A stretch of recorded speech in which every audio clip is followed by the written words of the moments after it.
ونؤمن به ونتوكل عليه ونعوذ بالله من شرور أنفسنا ومن سيئات أعمالنا ومن يهد الله فلا مضل له ومن يضلل فلا هادي له ونشهد أن لا إله إلا الله وحده لا شريك له ونشهد أن محمدا عبده ورسوله يا أيها الذين آمنوا اتقوا الله حق تقاته. Oh, you believe? O yung mga pananampalataya, magtakot kayo sa Diyos. Dapat na yung nang kailangan ng talagang takot sa Kanya. So, anong ibig sabihin ng takot sa Diyos na hindi gawa ng ano yung binawal niya?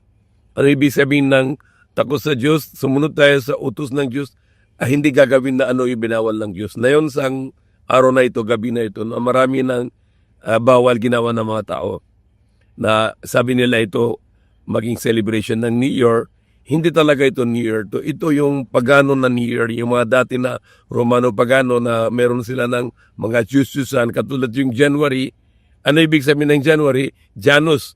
Ano ibig sabihin ng Janus? Yung Diyos na dalawa mukha. Hypocrite Diyos. Yung na Diyos na may dalawa mukha. Yan ang tawag yon ng Janus o January. Dati yung New Year yun na pagano February. Tapos na yung year, yung taon. Tapos March 1 maging first month, unang buwan. Ano ibig sabihin na March? Mars, Diyos ng gera. Ano yung February? Ito yung pangalan na isang festival na end of the year. Kaya yung March 1, first month, hanggang sa October, hindi dapat October is 10, dapat October is 8. Dahil Octo means is 8. November 9 is 9. December 10 is 10. Na yun yung anong tawag na yun, October is 10, November 9 is 11, and December is supposed to be 12. Mali yung lahat. Lahat na yung kalendaryo ito mali. Janus, Diyos ng dalawang mukha. February dati, end of the year na yun, maging second month.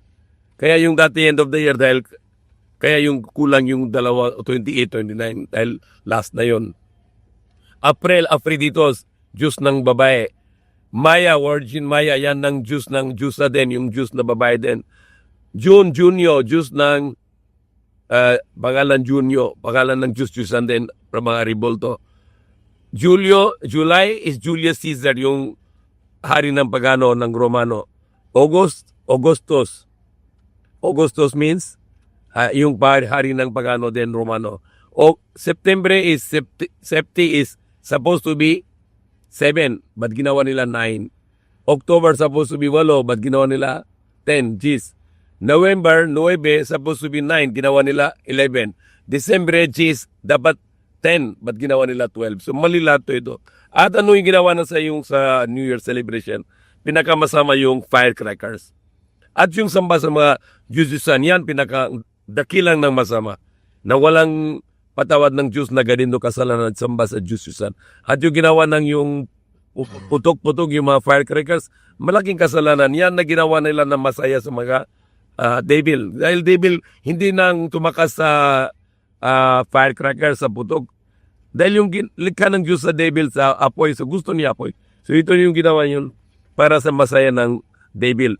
Yan ginawa na ito yung ginawa putok, masama yung devil. At yung alak, inom na alak, bawal din lasing, mapatay ng tao, magbaril, tapos maraming mga ginawa ng masama. Dapat hindi lumabas sa gabi na ito at sa bahay para safe yung tayo at mga pamilya natin.